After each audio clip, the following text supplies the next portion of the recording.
Thanks for tuning in on this week's review. As we discuss today, the 64th Aggressor Squadron Red 80 F-16C Fighting Falcon, and of course, the fans of the aircraft have their own name for it, which they call it the Viper, with depicting exotic so-called the lizard camouflage.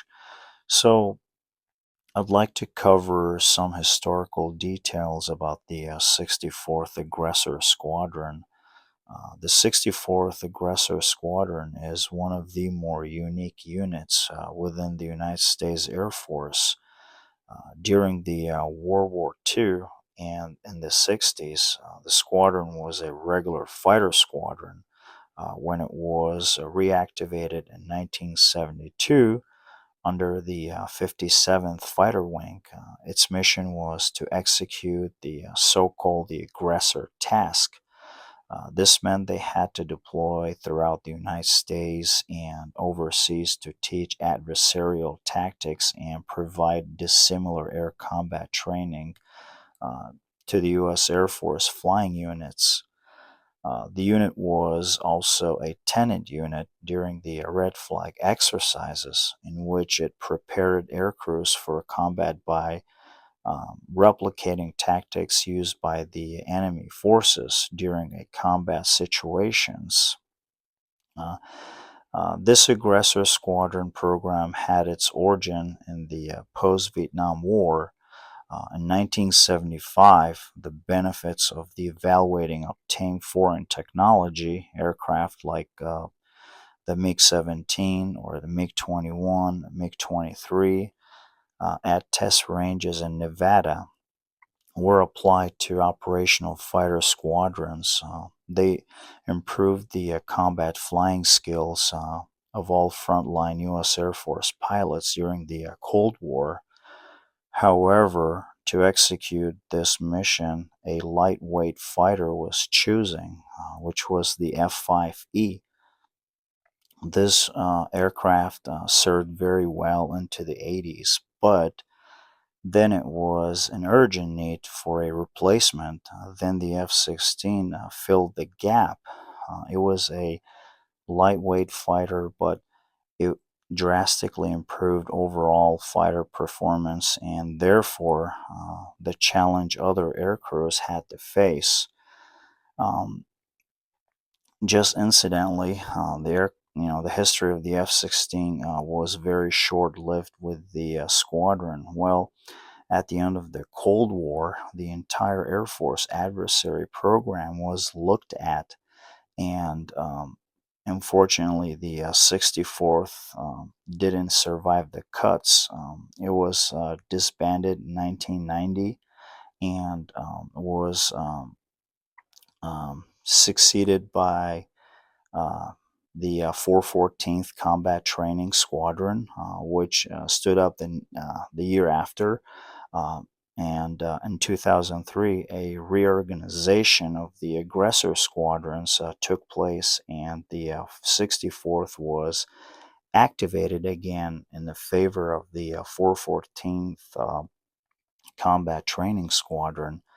Um, it regained its Block 32 airframes that it left in 1990, giving the squadron up to 24 F-16s at its disposal, and specifically painted in the camouflage schemes identical to those observed on Russian manufactured aircraft, which basically providing air combat maneuvering training to the U.S. Air Force and other aviation forces with the red flag exercises. Now, probably some of you are wondering what is the red flag exercise and what makes the red flag uh, preponderant among other military exercises. So, let me offer some clarification on this subject. Red Flag is a major military exercise held at Nellis Air Force Base in Nevada. Basically is a series of large-scale aerial combat training exercises conducted by the United States Air Force since 1975. Well, red flag exercises are advanced aerial combat training, and these exercises bring together aircrew from the U.S. military, NATO, and other allied nations to provide a realistic air combat training scenarios. These essential exercises are conducted multiple times annually. The primary objective is to improve and maximize the combat readiness and tactics and survivability, etc. The primary mission is to prepare combat air forces joined together and allied air crews for future conflicts by providing realistic threat representative near peer adversary air training. They accomplish this by simulating enemy tactics and some other techniques and procedures, allowing pilots to train against a realistic adversary in the air combat scenarios. For all intended purposes, to maintain a peak performance, the squadrons flies fighter jets painted in the adversary colors and utilizes a tactics that mimic a potential adversaries like those from Russia or China. And Red Flag provided a simulated combat environment where pilots can practice and hone their skills and learn to adapt to different threats. 64th Aggressor Squadron pilots are experts in understanding the tactics, capabilities, and limitations of potential adversaries, which um, they use to inform their training.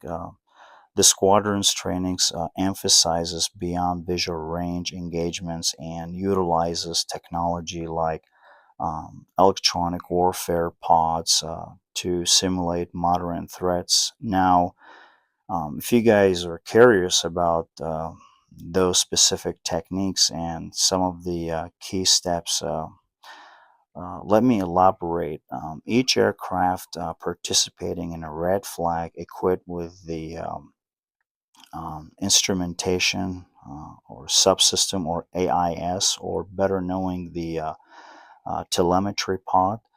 Um, the size of it is about the size of a Sidewinder missile, and the AIS transmit constant data on aircraft positions such as the velocity, acceleration, and altitude. This information is captured by a number of range sensors, and it's fed to a sophisticated computer system developed specifically for the red flag. Um, Also, this system is designed entirely by manufacturer called Cubic Corporation, and it serves a very important training function during the red flag exercises. Um, During training sorties, all kills and misses are reported, so basically there is no room for pilots to argue because the computer record every move, every missile launched, and thus the system assesses the results acutely. Further, the 64th Aggressors also supports the U.S. Air Force Weapons School and mobile training teams, further expanding their reach and impact. Now, some time has been spent on the red flag exercise. Now, let's talk a little bit about the F 16 and why this aircraft is so near and dear to me.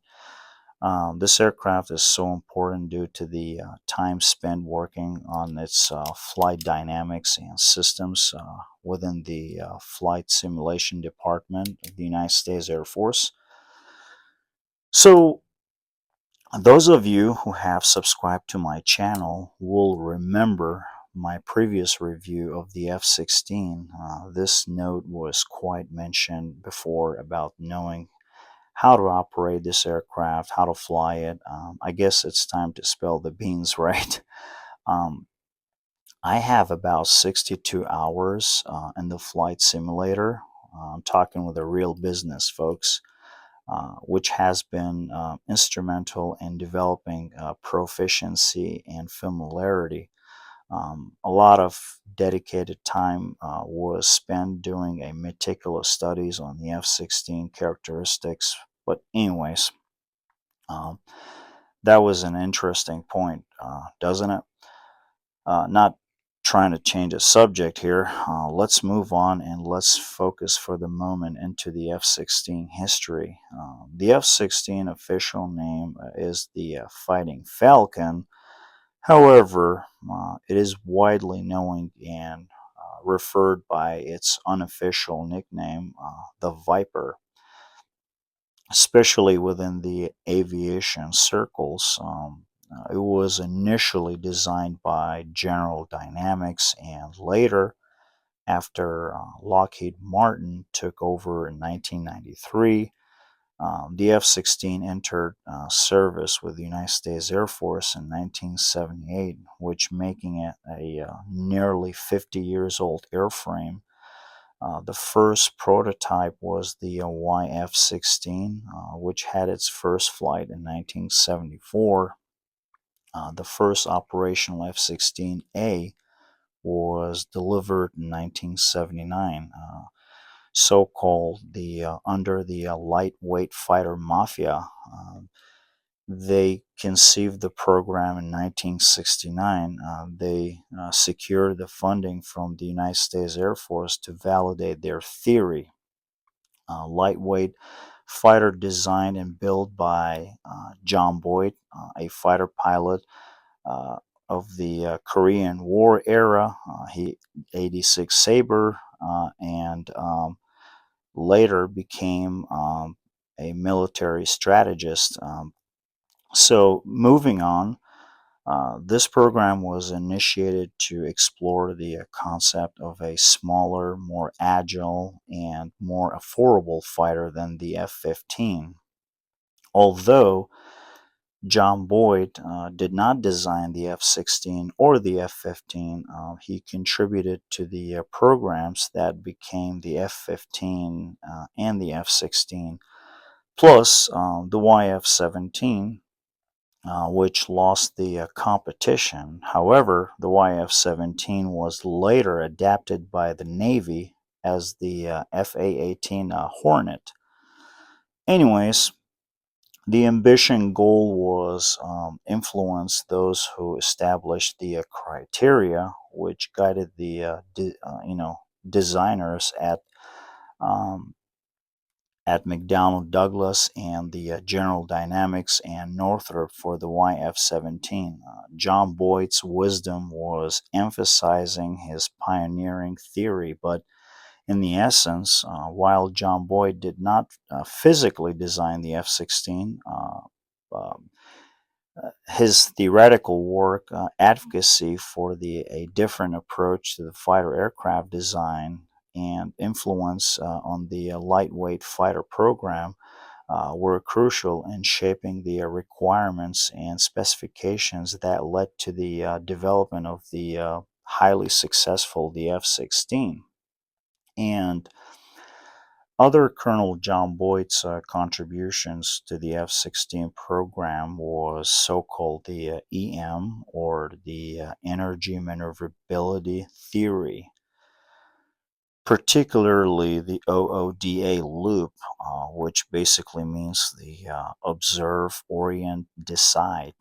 So what was behind that theory strategy? Well, this was basically for a decision making in a combat, emphasizing rapid observation, orientation, and decision. And action also played a role in the F 16 design philosophy. The F 16 was designed to enable pilots to quickly cycle through the OODA loop in a combat, allowing for faster and more decisive action than their adversarials.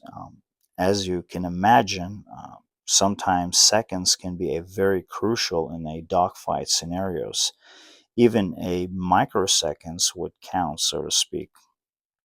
With all that said, now what are the fundamentals of the observe and orient and decide? Allow me to boil it down for you in a few seconds, lovely people. Here is a simplified chart. Now, for observe, when someone saw something or sense of event. Orient, when you focus on, stimulate that you've observed, basically you gather more information about, then you can make a proper decision on what you observed. Decide, analyze, and act based on your decision. Now, how this related to the combat training? Well,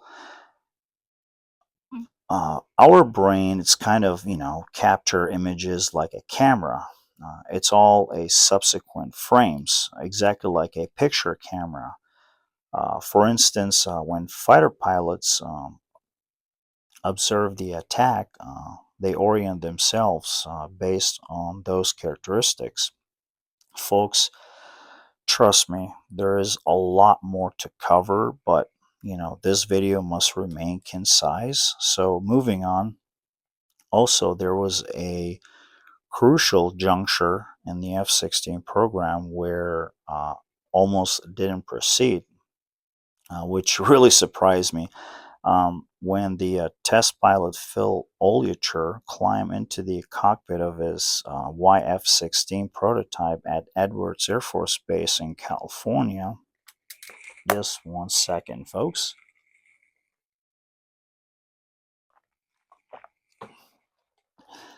I had to take a little swig here.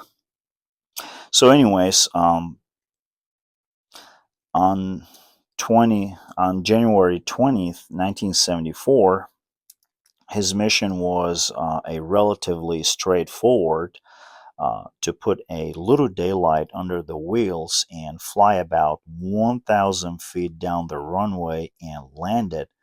Um, in the meantime, the test pilot mission is checking out the aircraft lateral or the roll response and sensitivity. As aircraft accelerated down the runway, test pilot Phil Oliacher raised the aircraft nose slightly. The YF-16 started rolling. However, there were one problem related to the wiring system that controls the exhaust nozzle of the aircraft, basically preventing the exhaust from opening up, and thus killing the thrust of the aircraft so sharply that the aircraft left wing and right tailplane hit the tarmac. As a test pilot desperately fought to maintain the control of his aircraft, the situation became increasingly dire as the YF-16 began to veer to the left aggressively, and somehow uh, a test pilot very quickly he managed to maintain aircraft airborne before it crashed.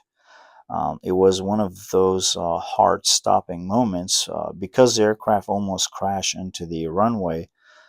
As I've mentioned, somehow the test pilot managed to pick up enough speed for the prototype to take it into the air and complete a dramatically unexpected 6-minute long flight before landing back to the base. Now, because of the test pilot's exceptional skills, the program was saved. Basically, the pilot made a crucial decision. Thus, the program was saved. Well, underscoring the significance of the sound judgment in such situations. Test pilot Phil Oliacher had preventing the disaster and helped bring to life an aircraft that has become one of the most successful in the living memory. 50 years later, more than 4,600 F-16s have rolled off the factory lines, and to this day, production shows no signs of stopping. If the test pilot Olicher hadn't managed to save the YF-16 from crashing on its first taxi test, I think there would be a sizable F-16 shape gap in many of the world's air forces. Since 1978, the F-16 has been flown by 25 other air forces from Norway, Chile, Morocco, to Singapore, Belgium, Denmark, Netherlands, Norway, Turkey, Israel, South Korea, Egypt, Greece, Poland, etc., etc., and approximately 700 plus F-16s remain in active service with the United States Air Force. This figure includes both the F-16C and the F-16D variants. In active duty with the Air National Guard and some of the Air Force Reserve units. I think it's worth noting that the F-16 continues to be a significant part of the United States Air Force fighter fleets. Despite the introduction of the newer generations platforms like the F-35, and now there is the sixth generations down the horizon. Um, Also, the F-16 was the world's first production fighter to employ a full quadruplex digital fly-by-wire control system, a testament to its cutting-edge design and engineering. The fly-by-wire system was indeed a revolution at the time. Um, it is a very accurate platform. It is a multi-role of excellence. Um, This aircraft cutting edge avionics and agile design have made it favorites among the pilots worldwide, whether it's dominating air to air combat or delivering the precision on the ground targets. The F 16 excels in every role. With its incredible speed and unmatched maneuverability, the Viper can outmaneuver any adversaries, and I think it can adapt to any combat scenario, capable of operating from short range areas, air to air, etc. The F 16 offer unparalleled flexibility for military operations. Um, Equipped with array of weaponry from air-to-air missiles, air-to-ground bombs, and to this day, it is a trusted platform to any theater of operations. One of my favorite design features of the F-16 is the bubble canopy. Here's why I'm saying this. The F-16's bubble canopy gives the pilots an unprecedented 360-degree field of view, basically removing the blind spots, which they were more common on the older fighters. This hidden advantage transformed dogfights by allowing pilots to keep constant visual contact with the enemies. Um, Even during the high G maneuvers, instead of losing a sight of the opponents in a turn, F-16 pilots could track their targets continuously, giving them a split-second edge needed to strike first and ultimately survive. So this platform is nearly 50 years old, and it's still in service not only with the United States Air Force, but with other NATO countries, which that says something, right? The ingenuity of design, and I believe General Dynamics achieved a significant triumph with the F-16. This platform will remain General Dynamics' legacy for the foreseeable future. Now, having established the historical background of the F-16, let's talk about something better, which is the model itself. Finally, right darn straight. Of course, it's made by Hobbymaster in 1/72nd scale. The model number is HA38033. So originally, I was not planning to order this particular F-16. I had, you may notice, because I've said this before, I've got a quite large number of the F-16s in my collection, and I collected a few aggressors already. Um, I just didn't see the value adding another aggressor F-16s. True, it looks badass, at least to me. Of course, working on this aircraft, knowing how to fly it, which makes it my great mistress. Uh, here's the thing: the three-tone camouflage is the sole reason for collecting this model because um, it is visually appealing, at least to me. This will be the final F-16 aggressor to my collection, and with almost 30 F-16 in my collections, I think it's time to stop adding more F-16s. I think this might be the perfect ending to the F-16 category of my collection, and I hope that I can maintain that promise. um, my collection has nearly, it's about to reach 500 models, but due to the limited space, 270 are on display at the moment. But what I do, I use this smart method. I don't know if it's going to work for you guys. I rotate them periodically. Um, not all of them, but some of them. Anyways, moving on. I'm glad that I have it in my collection, and I'm even happier to be able to present this model to you guys and share both the F-16 and the red flag history with you today. Moving on, this part of the model is going to be short, and it's short because it's an F-16 and pretty much everything is straightforward. Not a whole lot of accessories to deal with, especially this particular one being an aggressor, so not a whole lot of accessories. You'll get two underwing tanks.